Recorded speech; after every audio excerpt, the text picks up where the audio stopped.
تو اس سفر کے بعد کئی لوگوں کے ایمان ڈگمگا گئے کہ یہ کیا باتیں کر رہے ہیں، ایک ہی رات میں سارا کچھ ہو گیا، کیسے ہو گیا، یہ تو عقل نہیں مانتی۔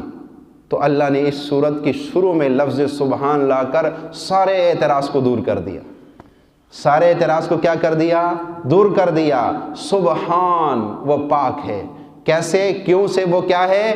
پاک ہے۔ تمہارے بنائے ہوئے قانون کا وہ محتاج نہیں ہے، تمہارا قانون کچھ اور کہتا ہوگا، رب تمہارے قانون کا پابند نہیں ہے، وہ جب چاہے جیسے چاہے وہ کرنے پہ قادر ہے۔